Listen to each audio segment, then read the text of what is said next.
Doctor A K. Ojha YouTube channel में आप सभी का स्वागत है।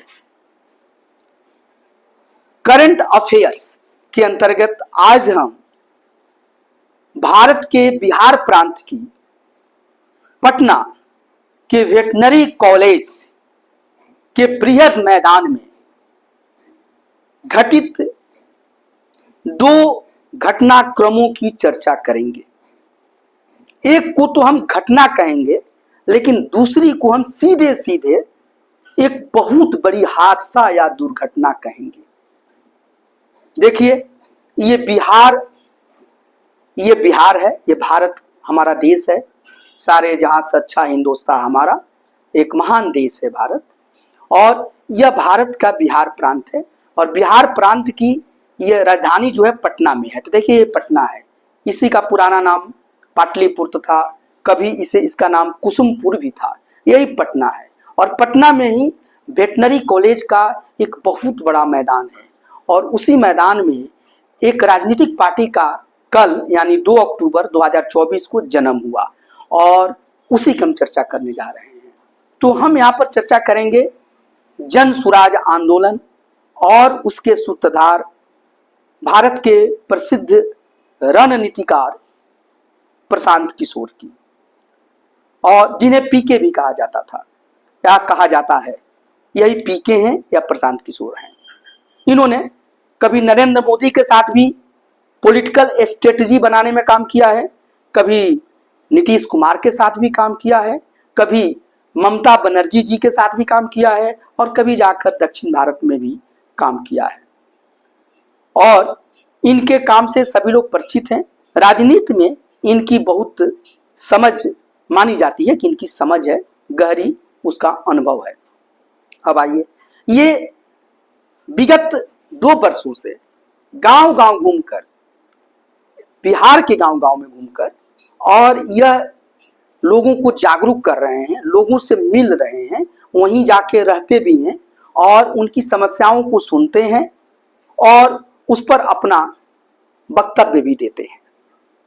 इसके बाद इन्होंने घोषणा किया था कि गांधी जयंती के दिन यानी 2 अक्टूबर 2024 को हम अपनी राजनीतिक पार्टी का ऐलान करेंगे और साथ ही साथ अपने अध्यक्ष की भी घोषणा करेंगे। और इन्होंने यह भी कहा कि मैं अध्यक्ष नहीं बनूंगा, लेकिन अपने से काबिल किसी को अध्यक्ष बनाऊंगा। साथ ही साथ इन्होंने यह भी कहा कि मैं कभी मुख्यमंत्री भी नहीं बनूंगा, और इन्होंने चुनौती दिया है कि मैं बिल्कुल राजनीति को बदल के रख दूंगा और बिहार पूरे देश की राजनीति का केंद्र बिंदु बन जाएगा। चलिए, इनकी इस घोषणा के लिए शुभकामना है, मंगल कामना है, और ये अपने अच्छे कार्यों में सफल हो। अच्छे कार्यों में उन्होंने कल पार्टी की घोषणा भी की। उन्होंने यह भी बताया कि चुनाव आयोग से भी मान्यता मिल चुकी है, और पार्टी का नाम इन्होंने ऐलान किया जन सुराज पार्टी। क्या नाम किया? जन सुराज पार्टी। स्थापना इसका दिवस हुआ 2 अक्टूबर 2024। इसके सूत्रधार हुए प्रशांत किशोर, यही पीके भी हैं। इसके कार्यकारी अध्यक्ष की घोषणा इन्होंने किया मनोज भारती को, और प्रथम दृष्टया मनोज भारती जी निसंदेह योग्य व्यक्ति लगे। यह IITian है, मधुबनी के रहने वाले हैं, और मधुबनी के, जैसा कि प्रशांत किशोर जी ने ही बताया कि मधुबनी के ही ये जमुई के किसी सरकारी स्कूल में इनका शिक्षा मिला। फिर ये नेतरहाट में गए। नेतरहाट बहुत प्रसिद्ध विद्यालय हुआ करता था, आज भी है। फिर ये IIT पास किए, और IIT कानपुर में इनका एडमिशन हुआ। वहां से यह इलेक्ट्रिकल इंजीनियरिंग में बीटेक किया। फिर इसके बाद IIT दिल्ली से इन्होंने एमटेक करना शुरू किया, और इसी दौरान इनका सिलेक्शन इंडियन फॉरेन सर्विस, जो कि UPSC union public service commission कराता है, में इनका सिलेक्शन हो गया। ये बहुत ही एक तरह से प्रेस्टिजियस सर्विस है, जॉब है, और ये भारत के राजदूत बने और 4 देशों में राजदूत बने और अपने काम को सफलतापूर्वक किया। ये देखने से स्पष्ट पता चलता है कि ये बहुत ही योग्य व्यक्ति हैं, पढ़े लिखे व्यक्ति हैं, तेज व्यक्ति हैं, और साथ ही साथ ये बिल्कुल साधारण परिवार से जुड़े हुए हैं, और ये दलित हैं, ये दलित वर्ग से आते हैं। उन्होंने यह भी घोषणा किया कि चूंकि मात्र ये दलित हैं इसलिए इनको नहीं बनाया गया, बल्कि ये योग्य हैं और दलित भी हैं इसलिए बनाया। चलिए, ये बात बहुत स्वागत योग्य है और हमारी इनके प्रति शुभकामना है, मंगल कामना है, बधाई भी है। तो ये तो घटना घटी और उन्होंने अपने पार्टी के उद्देश्यों को बताया। वहां पर बहुत ग्रैंड इनका वेलकम किया गया, बहुत ज्यादा भीड़ जुटी। हालांकि भारत में, हमारे देश में बहुत ज्यादा भीड़ जुटा लेना बहुत बड़ी ये गुण में नहीं आता है, बल्कि यह देश की एक प्रॉब्लम की तरफ, एक समस्या की तरफ इंगित करता है कि आपकी देश की जनसंख्या बहुत ज्यादा बढ़ गई है, साथ ही साथ देश में बहुत ज्यादा लोग खाली बैठे हुए, बेरोजगार भी हैं। इसलिए कोई भी भीड़ जुटा लेता है, चाहे राजनेता हो या कोई मंच का आयोजन करता है, गायक हो या कोई धार्मिक आयोजन कोई करता है, बल्कि कोई पाखंडी साधु भी बहुत बड़ा भीड़ जुटा लेता है। तो ये कोई बहुत बड़ी भीड़ जुटना को मैं बहुत बड़ा घटना नहीं मानता हूं, क्योंकि लोग यहाँ पर खाली बैठे हुए हैं। तो ये भारत की या बिहार में भी भीड़ जुटना बहुत आम बात है। तो बिहार की समस्या की तरफ ये संकेत कर रहा है। खैर ठीक है, भीड़ जुटी और एक विशाल भीड़ में इन्होंने अपने पार्टी के नाम का ऐलान किया, जन सुराज पार्टी। साथ ही साथ इन्होंने कार्यकारी अध्यक्ष श्री मनोज भारती जी को भी इन्होंने वहां पर नाम का ऐलान किया और ये स्वागत योग्य है। इनको फिर से मैं बधाई देता हूं और इनके लिए शुभकामना करता हूं। साथ ही साथ ये मंच पर कुछ लोगों को इन्होंने परिचय भी कराया। उसमें एक प्रमुख चेहरा थे केसी सिन्हा जी, और वो बहुत विद्वान व्यक्ति हैं और सौभाग्य से मैं भी केसी सिन्हा जी से पढ़ा हूं, तो मैं जानता हूं कि बहुत सरल व्यक्ति हैं और बहुत विद्वान व्यक्ति हैं, मैथमेटिशियन है, गणितज्ञ हैं। वो क्लास 1 से लेकर और MA लेवल तक की किताबें लिखे हैं और उनकी किताबों को सभी लोग पढ़ते हैं, बहुत सरलता से समझ में आती है। तो वो भी आए, उनको देख के बहुत खुशी हुई। तो ये लगा कि ये बिहार में घूम घूम के अच्छे लोगों को ये निकाल रहे हैं, इसका हम सभी स्वागत करते हैं। तो ये तो स्वागत योग्य घटना है। लेकिन कल एक दुर्घटना भी घटी इन्हीं के द्वारा, और जो अभी तक इनके प्रति मेरे मन में जो उत्साह था वो निराशा में बदल गया इस बात को सुन के, इनको विचार को सुन के। क्योंकि इन्होंने कहा कि हमारी जब सरकार आएगी तो आते ही आते मैं जो बिहार में शराबबंदी है, देखिए शराबबंदी, ये क्या बोले कि बिहार में शराबबंदी है, इस शराबबंदी को मैं क्या करूंगा, आते आते एक झटके में इसको समाप्त कर दूंगा और शराब नीति को चालू कर दूंगा। और इस शराब नीति से जो पैसा आएगा उस पैसा को पूरा शिक्षा पर खर्च किया जाएगा। और बिहार में सबसे ज्यादा फोकस शिक्षा पर करेंगे, शिक्षा पर फोकस करेंगे, यहां तक तो सही है। लेकिन वो पैसा कहां से आएगा, तो ये शराब नीति लागू करके, शराब खाना खोलकर, शराब की फैक्ट्रियां खोलकर, शराब उद्योग को फिर से चालू करके ये पैसा कमाएंगे। धन्य है भाई का पैसा कमाने का आइडिया, ठीक है ना। एक तरफ ये महात्मा गांधी के जन्मदिन पर अपने पार्टी का ऐलान कर रहे हैं, वो महात्मा गांधी जो जीवन भर शराब का विरोध किए हैं, वो महात्मा गांधी जो पूरे देश में शराबबंदी चाहते थे, वो महात्मा गांधी जो कभी भी शराब को उन्होंने एक तरह से श्रद्धा के दृष्टि से नहीं देखा, हमेशा नफरत की दृष्टि से देखा। और उस गांधी दिवस पर आप कह रहे हैं कि आप शराबबंदी को समाप्त कर देंगे, ये तो महात्मा गांधी के विचारधारों का सीधे सीधे निर्मम हत्या है। तो इसलिए मैं इसको दुर्घटना का नाम दे रहा हूं। अभी भी गुजरात में देखिए, ये महात्मा गांधी का ये गुजरात में ये जन्म है, देखिए ये पोरबंदर है, पोरबंदर गुजरात में, यही वो संत जन्म लिए थे। और ये पूरे देश में शराबबंदी चाहते थे और आज भी गुजरात में शराबबंदी है और गुजरात भारत के अग्रणी राज्य में है। और ये बार बार प्रशांत किशोर कहते हैं कि गुजरात जैसा बिहार को बनाएंगे, तो गुजरात जैसा बनाएंगे, लेकिन गुजरात में तो शराबबंदी है। तो आप शराब नीति को समाप्त कर रहे हैं। नीतीश कुमार की बहुत अच्छी नीतियों में ये शराबबंदी भी है। शराब बंद करना कोई गलत चीज नहीं है, हाँ, शराबबंदी को सही से लागू न कर पाना ये गलत है। और इस पर इनके विरोधी नीतीश कुमार को एक तरह से आलोचना करते हैं कि भाई शराब तो आप बंद कर दिए लेकिन फिर भी शराब बिक रहा है, तो ये गलत है। और लेकिन यह भी पाया जाता है कि जो नीतीश के राजनीतिक जो उनके प्रतिद्वंदी है, नीतीश को बदनाम करने के लिए भी ये उनकी शराब नीति को फेल करने में लगे हुए हैं। तो हालांकि उनको इस दिशा में ये काम करना चाहिए कि ये उपाय सुझाएं कि किस तरह से शराब बंदी सही तरीके से लागू हो जाए और इसमें सहयोग करें, क्योंकि शराब बंद करके नीतीश कुमार कोई अपने हक में कोई काम नहीं किए हैं। नीतीश कुमार बिहार वासियों के हक में काम किया है। ये शराब जो है ये परिवार को परिवार समाप्त कर देता है।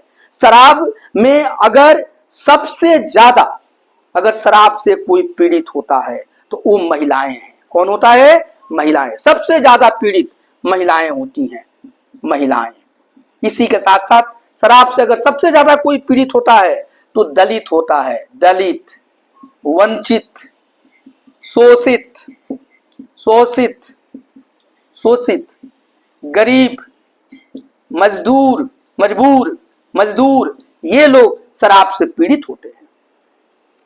और देखिए यही महिलाएं दलित, वंचित, शोषित और गरीबों के हिमायती थे और गरीबों के लिए हमेशा चिंता किया करते थे बाबा साहब भीमराव अंबेडकर। देखिए बाबा साहब भीमराव अंबेडकर, मैं इन दो महाभूतियों की या महान लोगों की चर्चा कर रहा हूं कि उन्होंने अपने मंच से घोषणा किया कि हमारे आदर्श महात्मा गांधी होंगे, हमारे आदर्श बाबा साहब भीमराव अंबेडकर होंगे, जो संविधान निर्माता है, भारत रत्न है और एक राष्ट्रपिता है। तो भाई महात्मा गांधी आपका आदर्श है, तो आप शराब बंदी की नीति को समाप्त कर रहे हो, ये कैसा आदर्श आपका है? और आपका अगर बाबा साहब भीमराव अंबेडकर अगर आपके आदर्श हैं तो आप शराब नीति को फिर से लागू कर रहे हो। इससे महिलाएं परेशान होती हैं, इससे दलित बर्बाद हो जाता है, वंचित बर्बाद होता है, शोषित बर्बाद होता है, मजदूर वर्ग बर्बाद होता है, गरीब बर्बाद होता है और परिवार का परिवार तबाह हो जाता है। जब शराब नीति को लागू करेंगे तो नकली शराब भी बनेंगी उसी के आड़ में धरने में। एक लोग लाइसेंसी बंदूक रखते हैं, कई कट्टा रखते हैं उसके साथ साथ, और फिर जहरीले शराब से पी के बहुत लोग मरेंगे भी। तो आप शराब नीति को आप प्रोत्साहन दे रहे हैं और उससे आप पैसा कमाइएगा। तो ये कौन सा, ये एक तरीके से ये बाबा साहब के भी विचारधारा की हत्या है। बाबा साहब तो महिलाओं के अधिकार के लिए इतने चिंतित थे कि 1951 में जब वो कानून मंत्री थे नेहरू मंत्रिमंडल में, तो उन्होंने हिंदू कोड बिल लाया जिसमें महिलाओं की अधिकारों की चर्चा थी, लेकिन दुर्भाग्य से वो कोड बिल पास नहीं हो पाया। बाबा साहब उससे बड़ी निराश हुए और उन्होंने अपने पद से इस्तीफा दे दिया और कहा कि जब मैं इस पद पर रहते हुए अपनी माताओं, अपनी बहनों की रक्षा नहीं कर सकता तो मुझे इस पर बने रहने का कोई कानूनी अधिकार नहीं है। हालांकि बाद में महिलाओं के अधिकार के लिए बिल पास हुए। तो ये हमारे बाबा साहब अम्बेडकर थे, हमेशा दलित, गरीब, चिंतक की बात करते थे। और आप ये शराब नीति को समाप्त कर रहे हैं प्रशांत किशोर जी। साथ ही साथ देखिए महात्मा गांधी की तो दो ही नीतियां थी जिस पर पूरा देश लोहा मानता है और अंग्रेजों को छोड़कर भागना पड़ा, वो थी सत्य और अहिंसा। महात्मा गांधी किसी से समझौता कर सकते थे, सत्य अहिंसा से नहीं करते थे। तो क्या ये सत्य नहीं है कि शराब पीना और शराब का व्यापार खराब चीज है? ठीक है, तो महात्मा गांधी तो इसी कारण से जो चीज से समाज बर्बाद होता है, लोगों का नैतिक स्तर गिरता है, उस चीज को महात्मा गांधी हिमायती नहीं थे। साथ ही साथ अहिंसा होता है। अहिंसा का मतलब कि क्या शराब से परिवार का परिवार समाप्त हो जाता है? यह हिंसा नहीं हुई। तो आप तो नीति से दिख गए, आप तो एक तरह से वही रास्ता अपना लिए, वो केजरीवाल का रास्ता अपनाया दिल्ली के, जो शराब नीति के कारण अभी कई बार वो जेल में गए, अभी भी बेल पर छूटे हुए हैं। और शराब को ही वो व्यापार का धंधा बना लिए और शराब माफियाओं के पक्ष में कई तरह का उन्होंने अपना कानून लाया। तो आप सीधी बात है कि ये तो लगता है प्रशांत किशोर जी कि जो वहां पर बहुत बड़ा आयोजन आपने किया, जो बहुत बड़ा मंच वहां पर आपने बनाया, वो मंच लगता है कि उसमें जो शराब की व्यापार में जो शराब माफिया जो रुचि ले रहे हैं, लगता है कि उनका पैसा लगा हुआ है और उनको आप खुश करने के लिए, उनको संतुष्ट करने के लिए आपने शराब नीति लागू करने की घोषणा की है। क्योंकि ये जॉर्ज बर्नार्ड शॉ का एक नोवेल है to upset the apple cart, उसमें उन्होंने चर्चा किया है कि एक तरह से जो नेता है वो जाता है, मंच तैयार होता है बड़े बड़े पूंजीपतियों के द्वारा, और मंच पर बड़े बड़े पूंजीपतियों द्वारा तैयार मंच पर खड़ा होके वो भाषण किसका करता है? तो गरीबों का भाषण करता है। अब इससे बड़ा मजाक और कुछ नहीं हो सकता है। तो आप बिहार के साथ ये शराब नीति का समर्थन करके एक तरीके से पूरे बिहार के साथ आपने बर्बाद किया। क्या शराब के पैसा से ही यहाँ पर शिक्षा चल सकता है? आपको इस बात का ज्ञान नहीं है। आप मंच पर बैठाए हैं मनोज भारती जी को, IITian है, आप इनसे पूछिए कि मनोज भारती जी, आप अपने बच्चे को शराब पिलाइएगा, अपने बेटी को शराब पिलाइएगा, अपने पत्नी को शराब पिलाइएगा, या शराब पिएगा तो आप पसंद कीजिएगा? वहीं केसी सिन्हा जी हैं, महान वो शिक्षाविद, उनसे पूछिए को क्या शराब अपने बेटे बेटी को पिलाना उचित समझेंगे? या खुद आप अपने को बताइए कि आप अपने सामने अपने बेटे बेटी को, अपने संतान को, अपनी पत्नी को शराब पिलाइएगा? जब आप खुद नहीं इसके लिए राजी हैं तो आप बिहार के मासूम, निर्दोष, मजबूर, गरीबों, दलितों, शोषितों, वंचितों और आम लोगों को और यहाँ के युवकों को शराब पिलाने पर क्यों तुले हुए हैं? शराब से कौन पैसा आएगा? आप एक तरफ मनोज भारती जी को चुन कर लाते हैं कि IITian है, ठीक है, तो आपको इस पर ध्यान है कि पढ़े लिखे हैं। जब ये IITian है तो क्या इस पटना को आप बेंगलोर जैसा, हैदराबाद जैसा, पूना जैसा, इस पटना को आप IT हब नहीं बना सकते हैं? और उस IT हब से, उस सॉफ्टवेयर से पैसा लाइए। आप तो इस दिशा में काम नहीं कर सकते। आपको दिमाग नहीं जा रहा है कि पैसा, शराब के अलावे भी कई ऐसे रास्ते हैं जिससे धन का उपार्जन हो सकता है। बार बार कहते हैं कि बिहार जो है वो जीनियस है, वह ज्ञान की धरती है, यहाँ बुद्ध को ज्ञान मिलता है, यहाँ महावीर को ज्ञान मिलता है, यहाँ से आर्यभट्ट संबंधित है, यहाँ जो है नैतिकता और वीरता के लिए यहाँ पर गुरु गोविंद सिंह का जन्म स्थल है। यह बहुत महान भूमि है और इस महान भूमि से आप शराब की प्रशंसा कर रहे हैं, शराब नीति की प्रशंसा कर रहे हैं। आपको धिक्कार है प्रशांत किशोर, धिक्कार है इस बात के लिए। अगर मेरी वीडियो आपके पास जा रही है तो इस नीति पर आप विचार कीजिएगा। आपकी सभी नीतियों का मैं विरोध नहीं कर रहा हूं, बिल्कुल मैं बात बोल रहा हूं कि आपकी बाकी नीतियों का मैं भूरी भूरी प्रशंसा कर रहा हूं, लेकिन जो शराब लागू करने की बात कर रहे हैं और शराब से बिहार में पैसा पैदा करने की बात कर रहे हैं और उससे आप यहाँ पर विद्यालय खोलेंगे, वो शिक्षा किसी के काम की नहीं होगी और यहाँ पर पूरा बिहार को आप शराबी बना दीजिएगा। नीतीश कुमार की इस नीति का प्रशंसा कीजिए। हाँ, इस नीति को सही तरीके से लागू करने में आप सरकार का मदद करते तो आपकी प्रशंसा होती। या कोई भी इस नीति का विरोध न करे, बल्कि इसको कैसे सही तरीके से लागू किया जाए, चर्चा इस बात पर हो और उसको किया जाए। आप गांव गांव घूम रहे हैं, गांव गांव में घूम को लोगों को जागरण ये क्यों नहीं जागृत करते हैं कि शराब पीना और नशा करना गलत चीज है? नशा करने से, अगर धनी का लड़का नशा करता है, लीवर खराब होता है, तो वो तो करोड़ों खर्चा करके लीवर ट्रांसप्लांट कर लेता है। लेकिन अगर गरीब का लड़का शराब पीता है और दुर्भाग्य से उसका लीवर और चेस्ट खराब हो, उसका इलाज कहाँ से कराएगा? उसके पास पैसा ही नहीं है, तो वो तो डायरेक्ट जमलोक जाता है, मर जाता है। तो इस सब चीज की आपको चिंता नहीं है, तो आप एक तरह से घड़ियाली आंसू बिहार के विकास के लिए मत बढ़ाइए। ये एक ही जो शराब की नीति आपने कहा, ये एक तरीके से आपका पोल खोल रहा है। आप शराब माफियाओं के एक तरीके से चंगुल में लगता है कि फंसते जा रहे हैं और ये टोटल आपका, जब तक इस नीति को आप नहीं बदलिएगा, आपको ये बर्बाद करके छोड़ देगा। क्योंकि हम जैसे भी जो लोग हैं जो शिक्षा देते हैं और शिक्षा के प्रति बच्चों को जागरूक करते हैं, हम तो कभी क्लास में नहीं बताते हैं कि शराब पीना अच्छी बात है या शराब की फैक्ट्री खोलिए। हाँ, हमारे बच्चे, पटना के बहुत सारे बच्चे जाते हैं, बिहार के बच्चे कोटा में तैयारी करने के लिए, कहाँ तैयारी करने के लिए जाते हैं, वो व्यवस्था आप बिहार में कीजिए। बिहार के ही टीचर जाके कोटा में भी पढ़ाते हैं, वो लोग आके बिहार में ही पढ़ाना शुरू कर दे, क्योंकि बिहार में तो जीनियस हैं, इसमें तो कोई डाउट नहीं है। तो वो स्कॉलर को बुलाइए और स्कॉलर आके कोचिंग सेंटर खोले। वहां पर ये कृषि प्रधान वो राज्य है बिहार, वहां पर एग्रो इंडस्ट्री जो होता है, जो एक तरह से कृषि पदार्थों पर आधारित जो इंडस्ट्री है, उस इंडस्ट्री को लगाइए बिहार में। वहां पर फूड प्रोसेसिंग कराइए। इस सब चीजों से तो पैसा आ सकता है। तमाम सेक्टर हैं, IT सेक्टर है, इसी तरह से एग्रो सेक्टर है, तमाम सेक्टर है।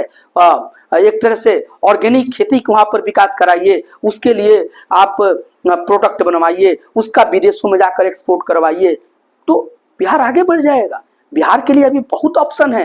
बिहार के लिए सिर्फ शराब ऑप्शन नहीं है। आप शराब की बात कर रहे हैं, शराब नीति की बात कर रहे हैं, ये पूरी आप महात्मा गांधी के विचारों को, उनके सत्य, अहिंसा और उनके नैतिकता के विचारों का आप हत्या कर रहे हैं। आप डॉक्टर भीमराव अंबेडकर के जो महिलाओं, दलित, शोषित, वंचित के प्रति, उत्थान के प्रति उनका सोच है, उस सोच को आप एक तरीके से हत्या कर रहे हैं। और जो हमारे सादगी और ईमानदारी के प्रतीक लाल बहादुर शास्त्री जी हैं, इनका भी कल जन्मदिन था, उसको भी आप कलंकित कर रहे हैं। तो ये शराब नीति आपकी बहुत ये बेकार नीति है। और बिल्कुल आपको लगता है कि आप जो शराब माफिया जो हैं, धन माफिया जो हैं, उनके चंगुल में आप फंस गए हैं और उनके हित की बात कर रहे हैं। तो आपसे हम विकास की कैसे चर्चा करें, आपसे हम नैतिकता की कैसे चर्चा करें? हम कैसे माने कि आप नीतीश कुमार से बेहतर हैं? कैसे माने कि आप लालू प्रसाद से बेहतर हैं? कैसे माने कि आप नरेंद्र मोदी से बेहतर हैं? ठीक है, तो ये तो बहुत आपकी गलत नीति हुई और इस नीति की मैं घोर विरोध करता हूं। किसी तरीके से मेरा वीडियो अगर आपके पास पहुंचे तो आप जरूर इस पर विचार कीजिएगा। आपसे मेरा निवेदन है, आग्रह है, ये नीति आपकी गलत है और इस नीति से बिहार का विकास नहीं हो सकता है। इस नीति से बिहार कभी आबाद नहीं होगा। शराब नीति से, शराब लागू करने से और शराब की फैक्ट्री बनाने से, नशाखोरी को एक तरीके से बढ़ावा देने से बिहार कभी आगे नहीं बढ़ेगा। इससे बिहार और बिहार की जनता बर्बाद हो जाएगी, बिहार की शिक्षा बर्बाद हो जाएगी, बिहार नशेड़ियों का घर बन जाएगा। रोड रोड पर लोग पी के वहां पर गिरे रहेंगे, टपके रहेंगे। ये तो पहले भी हम लोग देखते थे। अभी नीतीश कुमार का जो बिहार में उन्होंने शराबबंदी किया, तो ठीक है कि चोरी छिपे लोग शराब बेच रहे हैं, लेकिन चोरी छिपे सामने लोग नहीं आ पाते हैं। अभी भी लोगों को डर है कि पुलिस पकड़ लेगी तो जेल चला जाएगा। तो इससे बहुत कम हुआ है, लेकिन बंद नहीं हुआ है, ये हम भी मानते हैं और बंद करने के लिए प्रयास किया जाए। और ये सिर्फ नीतीश कुमार की चर्चा बात नहीं है उनके नीति का, ये पूरे बिहार वासियों की बात है और बिहार वासियों के हित में सभी लोग मिलके इस बात की चर्चा करें कि भाई ये बंद हो। और आप गांव गांव घूम रहे हैं तो आप सब कुछ समझा सकते हैं, टीवी समझाइए कि भाई नशा मत कीजिए, नशा के जो भी दुष्परिणाम है लोगों को बताइए, ये आप कीजिए, तो आप एक महान नेता बन पाएंगे। लेकिन अभी तो आप में बिल्कुल अवसरवादी नेता की बू आ रही है। आप सभी लोगों के पास गए हैं, आप नरेंद्र मोदी के पास गए, आप नीतीश कुमार के पास गए, ममता बनर्जी के पास गए, आप दक्षिण भारत में गए और झांक झांक के लोगों को देखे कि वो क्या करते हैं, उनकी नीति को समझे। और एक तरीके से आपकी जो बात है एक सातिर की जैसा लग रही है, सातिर रणनीति बना रहे हैं। और बिहार के लिए शुद्ध मन से आप काम कीजिए। अगर शुद्ध मन से काम करते तो आप कभी भी बिहार में शराबबंदी का विरोध नहीं करते और कभी भी आप शराबबंदी को आते ही समाप्त करने की काम नहीं करते, बल्कि हाँ, शराबबंदी में जो अभी कमियां हैं, खामियां हैं, लूपहोल्स हैं, उसको दूर करने की बात करते। और बिहार को अगर आगे बढ़ाना है तो बिहार के टैलेंट की ही बात कीजिए। आप मंच पर कर तो रहे हैं, लेकिन मन से बात कीजिए और बिहार में बिहार को आईटी हब बनाइए। पटना है, पहले से भी वो शिक्षा की राजधानी रह चुकी है। बिहार पहले से भी नालंदा विश्वविद्यालय के लिए शिक्षा के लिए, पहले से भी विक्रमशिला विश्वविद्यालय के लिए, पहले से ही उदंतपुरी विश्वविद्यालय के लिए ये बिहार जाना जाता है। तो बिहार में ऐसे यूनिवर्सिटी, ऐसे शिक्षा रही है। आज तो कंप्यूटर और इंफॉर्मेशन टेक्नोलॉजी का युग है, तो आईटी हब बनाइए इन सब जगहों को और बिहार का विकास कीजिए। बिहार में हर जगह से पैसा आएगा। आज हमारे बिहार के बच्चे पढ़ने के लिए, इंजीनियरिंग, मेडिकल के लिए कहाँ कहाँ नहीं जाते हैं, यूक्रेन तक पहुंच जाते हैं, विदेश तक पहुंच जाते हैं। बिहार को धरती बनाइए और इस दिशा में सोचिए। जरूरी नहीं कि कल ही विकास हो जाए, थोड़ा टाइम लगेगा इसमें। हम बिहार के लोग समय देने के लिए बिल्कुल तैयार हैं आप, लेकिन दिशा तो सही हो, सही दिशा में वो काम हो कि आप शराबबंदी कर देंगे, आप वहां पर अफीम बेचवाएंगे, आप गंजा बेचवाएंगे, हीरोइन बेचवाएंगे। क्या कह रहे हैं आप? आपको समझ में आ रहा है कि आप बोल क्या रहे हैं? इसलिए प्रशांत किशोर जी, कल आपकी ये अच्छी घटना हुई कि आपकी पार्टी का स्थापना हुई, शुभकामना। पार्टी का जो पहला अध्यक्ष आपने एक दलित वर्ग के एक विद्वान व्यक्ति को लाया, शुभकामना। पार्टी में और भी कुछ अच्छे अच्छे लोगों को आपने परिचय कराया, उसके लिए भी मंगल कामना, शुभकामना। लेकिन आपने गांधी जयंती के दिन अपनी पार्टी को मनाया, शुभकामना। लेकिन गांधी के सिद्धांतों को भी लागू कीजिए कि सिर्फ गांधी जयंती आकर मना देने से और गांधी जयंती के दिन पार्टी को ऐलान करने से आप गांधीवादी तो नहीं बन जाइएगा। आप तो कहे कि हमने गांधी को अपना आदर्श मानते हैं, हम बाबा साहब भीमराव अंबेडकर को आदर्श मानते हैं। तो कम से कम गांधी और बाबा साहब भीमराव अंबेडकर की चिंताओं को तो समझिए। गांधी की सबसे बड़ी चिंता शराब के प्रति थी और शराब के विरोधी थे। शराब नीति नहीं चाहते थे, पूरे देश में शराबबंदी करना चाहते थे गांधी। इस बात को आपको ज्ञान नहीं है। अंबेडकर जी की बात करते हैं, अंबेडकर जी सबसे ज्यादा चिंता महिलाओं की करते थे, सबसे ज्यादा चिंता दलित, वंचित, शोषित, गरीब, मजबूर वर्ग का करते थे। क्या आपको पता नहीं है कि शराब से कौन सा ये सेक्शन बर्बाद होता है? अमीर तो फैक्ट्री लगाकर पैसा कमाता है और इससे, लेकिन ये शराब जो खरीद के परिवार का परिवार बर्बाद हो जाता है, लोगों की काम करने की क्षमता समाप्त हो जाती है। इस शराब के कारण अगर गरीब का लीवर खराब होता है तो उसके पास इलाज का भी खर्चा नहीं रहता है। धनी के पास तो बहुत सारे रास्ते हैं।